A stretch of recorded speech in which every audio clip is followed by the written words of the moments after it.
Hi all, it's Wednesday, and this is not going to be specifically about a TotalBiscuit video. Some people got mad at me saying I was milking it for clicks and everything. Come on, you guys know me. I don't do anything just for clicks. If I was, this channel would be doing better. Anyway, that's enough. Enough protesting. I want to get on to it because a question has come up quite a bit, especially on Twitter. When I started talking about this, a lot of people understandably concerned about the concept of harassment and what constitutes it and what doesn't constitute it. Now, I could sit here and just tell you my opinions of it. That might be very interesting. I talk about not wearing pants, but that's not as useful as a consensus opinion, right? My personal view of harassment is not as useful to someone trying to understand what the consensus is, essentially how to stay out of trouble, as what the majority says. And so I did some research and found a Pew Research series of polls, which Pew isn't great for some things. They are not great about finding the truth of an issue. What Pew Research is very good at is measuring popular opinion about an issue. So it's perfect for this. I'm just saying that because I have researcher friends who warn me about using Pew to seek fact. It's great for opinion, they say, but not facts. So for instance, if Pew did a thing about anything involving the effects of video games, they could do very well measuring the opinions about the effects of video games, but not at all the actual effects. Makes sense? All right, let's get to the stuff. Crossing the line, what counts as online harassment? And what this article is, as you see, Americans agree that certain behaviors constitute online harassment, but they are more divided on others. So Pew went and asked a group of Americans. They gave them some hypothetical scenarios about various things that happen and asked them, not only did this person in the scenario experience harassment, but at what point did a simple disagreement cross the line into harassment? So I thought this would be very, very useful for you guys. So here, scenario one. A private disagreement, is it showing up? Whoops, there we go. Sorry, I'm getting used to it. There. A private disagreement between friends that becomes public and escalates in severity. And so the scenario is this. David and his friend are messaging privately about a sensitive political issue on which they disagree. David says something that offends his friend, who forwards the conversation to some people they know.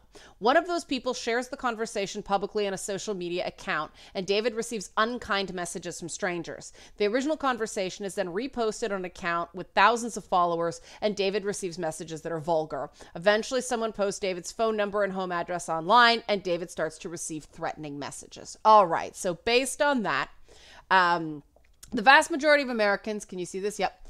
89% agree that David does experience online harassment at some point. Only 4% that said that he did not. 7% said they aren't sure. What's more interesting is the breakdown. When did it become harassment? Okay. 5% said just offending someone is harassment, meaning the vast majority of people do not believe that just simply offending someone is harassment, which I agree with. 48% claimed it was harassment when his friend forwarded the conversation. So a slim minority, but still a minority. Someone shares the conversation publicly. Over half of the people in this scenario believe that sharing a conversation, a private conversation publicly is a form of online harassment, which is interesting because that's what happened to James Damore, the Google guy. And it wasn't seen that way in that case, but that's why these hypotheticals are interesting. 72%, so a strong majority, believes when he starts receiving unkind messages, unfortunately they don't clarify. Pew strikes again. What does unkind message mean? I guess it means less than vulgar, because 82% believe that a vulgar message is harassment. Personal information posted online, I'm actually surprised this isn't higher. 85% agree. 85% also agree that receiving threatening messages is counts as online harassment. So I find it personally kind of strange that it isn't 100% consensus that posting your personal information online and then receiving threatening messages is harassment. But this is what I say. No one has 100% agreement on anything. But so the majority believes that even unkind messages, vulgar messages, personal information or receive threatening message. So David in this case was harassed. There's an overall broad consensus on this, which is interesting because it's a male name. Now, Pew widened their scope later on. And they said that viewers of this scenario differ little based on gender. That's very interesting. That's important as we go on. Scenario 2, harassment involving sexism. Doom. Okay. Julie posts on her social media account defending one side of a controversial political issue. A few people reply to her, with some supporting and some opposing her. As more people see her post, Julie receives unkind messages. Eventually, her post is shared by a popular blogger with thousands of followers, and Julie receives vulgar messages that insult her looks and sexual behavior. She also notices people posting pictures of her that have been edited to include sexual images. Eventually, she receives threatening messages. People following along may see the similarities to the TotalBiscuit smear job in this scenario. So this is very interesting. Let's see. The vast majority of Americans, 89%, agree that she does experience online harassment, which is very close to what happened to a man. But let's see the breakdown. Here we go. Okay. So again, disagreement is not in and of itself harassment. Unkind messages. Interestingly, I'm going to check this. Yeah. Unkind messages, 72% when it's a man, 42% when it's a woman. And I wonder if that's because of the order of things. But look at posts shared by a popular blogger. The thing that Forbes claimed TotalBiscuit did that constituted endorsing harassment of Zoe Quinn. Only 17% of Americans believe that actually is harassment. So we're kind of on shaky ground here. A popular blogger commenting, just spreading awareness of the original post is not considered by most people to be harassment. That's very interesting.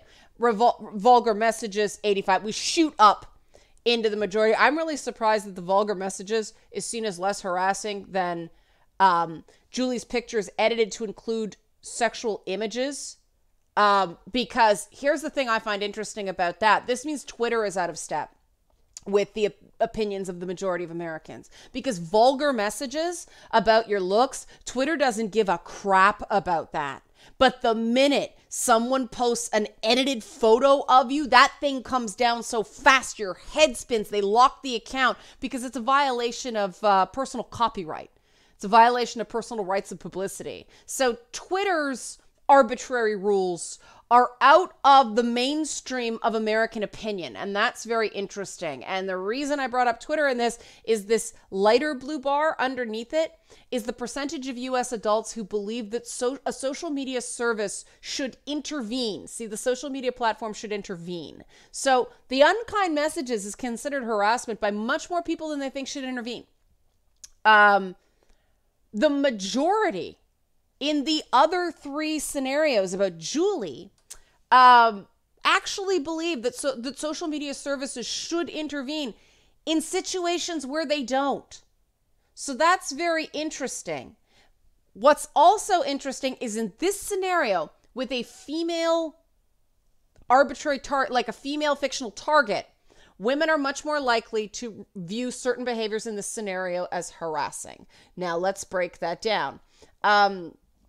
Women, and this is very important to the things of this week, women are roughly 3 times as likely as men to consider it online harassment when Julie's post is shared on social media by the blogger. But it's still a minority, 24% to 9%. And this is what drives me crazy about Pew. Like, yes, women are more likely to see it as harassment, but that does not mean the majority opinion is that it is harassment. It is still a minority of women, which is important for obvious reasons. But the gender divide is interesting because of the unique politics that we were exploring this week. Women are also substantially more likely to consider it harassment when Julie first begins to receive unkind messages, which I find that interesting because that was an element of the David scenario that was no gender difference. And although roughly 8 in 10 men considered harassment when Julie receives vulgar messages, when she sees people editing her picture to include sexual imagery, and when she receives threatening messages, each case in that point of view is shared by roughly 9 in 10 women. Now, it's shared by 8 in 10 men, splitting the difference there. So I don't think that's a huge gap. It's interesting nonetheless. But it's interesting that the biggest gap in opinion so far is when a blogger or, a popular personality online, somebody who's an influencer, shares it on social media. That's very interesting. That's very relevant to this. Scenario 3, numéro 3. Harassment involving racism. Doom. John posts on his social media account defending one side of a controversial political issue. A few people reply to him with some supporting and some opposing him. As more people see his post, John receives unkind messages. Eventually, his post is shared by a popular blogger with thousands of followers. Just thousands of followers? That really doesn't constitute a popular blogger. Anyway, Pew. Thousands of followers, and John receives vulgar messages that make racial insults and use a common racial slur.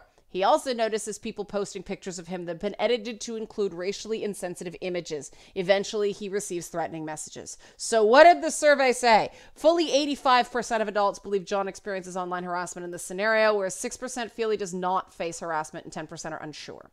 Okay, so disagreement, again, very low. Unkind message, all over the freaking map on unkind messages. That's really interesting. Again, very low. John's post is shared by a popular blogger. Racial slurs, boom, easy, simple. Harassment. Though it's kind of interesting that vulgar messages about her looks and sexual behavior did skew a bit higher than the racial slurs. John's pictures edited to include racially insensitive images. Less. That's strange. And John receives threatening messages. But it's interesting because the number of people who think you should intervene in these cases is much lower than when it involves sexism. Which is interesting because to me, I think it would be the same thing. I'll share my thoughts on that in a bit, but I want to see it says here, slightly larger share of the public thinks social media platforms should step in for behaviors involving sexual harassment than for behaviors involving racial harassment. Perhaps a little bit of benevolent sexism going on there. Perhaps. It's interesting they don't show a gender or race divide here. These are my issues with Pew. You see them in their full glory. But interesting stuff, huh? Interesting poll of opinion. And this is interesting to me because I find within gaming, there's a much bigger understanding that racism is wrong. And not, people know sexism in the abstract is wrong, but spotting it is more difficult. We sort of understand that you call people certain racial things. That's trolling, right? Like that's trolling, that's harassment. There's less consensus in gaming whether calling somebody a slut is harassment. And this is not a good or bad thing. It just shows that nothing lines up in these discussions in terms of popular opinion versus how it's enforced versus what the opinions of, and I have no data to prove the idea that racism is taken more seriously in gaming than sexism. That's just based on my own observations of the Gamergate shitstorm and so on. I find it interesting that they didn't use terms like doxing or anything like that, I guess because people don't understand the terms. But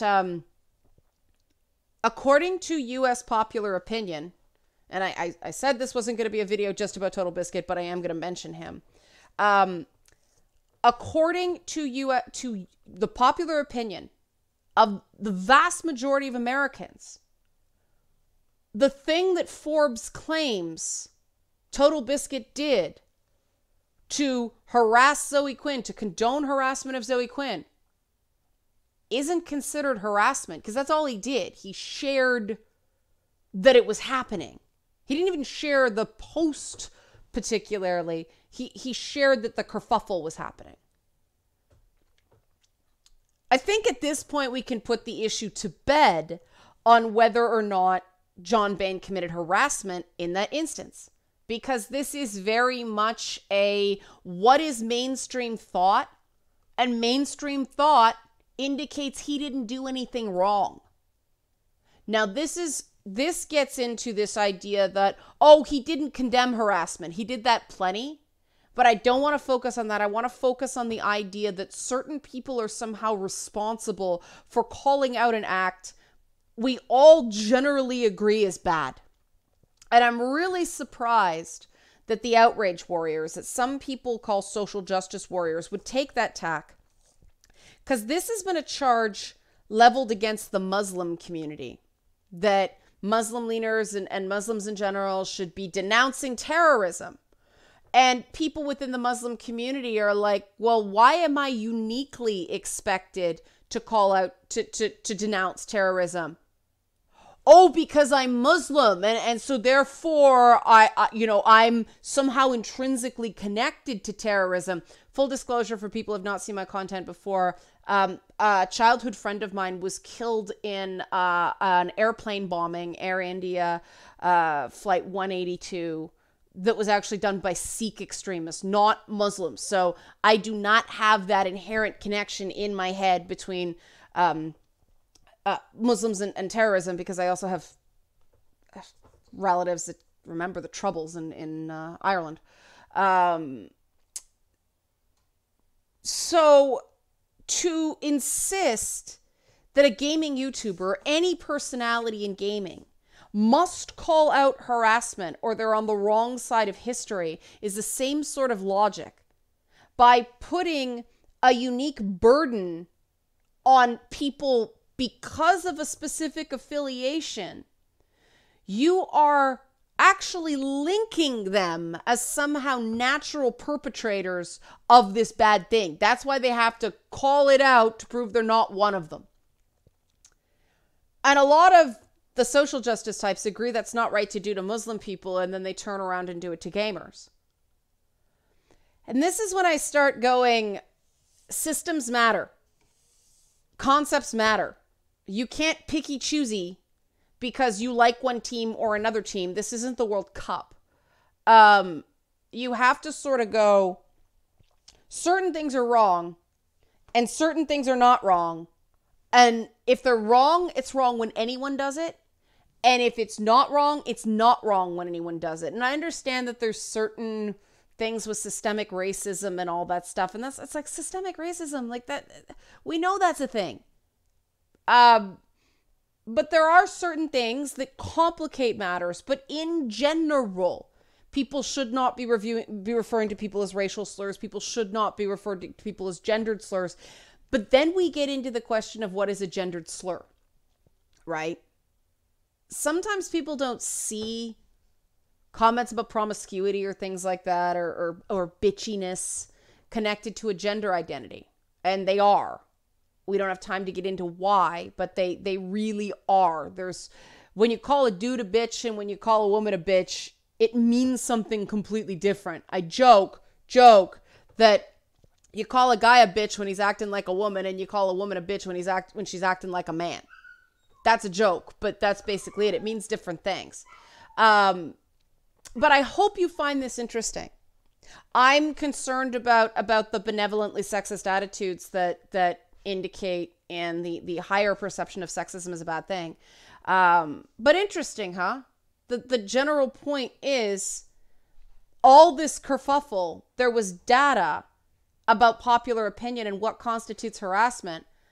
And this whole thing that's been freaking out the internet for about a week now doesn't meet that bar in the popular consciousness. So if you like what you see on this channel, I know a lot of people are here new for the first time. I do have a Patreon. I normally plug this at the beginning, but I thought that would be tacky. And I haven't mentioned it for a couple days because of the subject matter. So people who thought I was just trying to drive clicks, nope. I feel strongly about this. But if you do like this content, you want to kick me a couple bucks a month, become a monthly patron, patreon.com/LeannaK. I greatly appreciate it. It's the main source of reliable support for this channel. Because like I said, I don't chase clicks. So my YouTube ad revenue is like, it's a freaking seesaw. It can be great one month, crappy the rest. And patron videos do get special patron-only videos every Thursday-ish. It's going to be it's going to be late this week because I want to show you guys footage from the Indiegogo wrap party that's happening tomorrow. So, I'll be able to get up in time. It depends on how dead I am. But I am going to send you guys, like, footage from that party. That's what the patrons are going to get this time around. And we do a lot of fun things, and they're sort of like my little focus group of opinion. So there's power. There's power in being a patron. But thanks for watching. Happy Wednesday.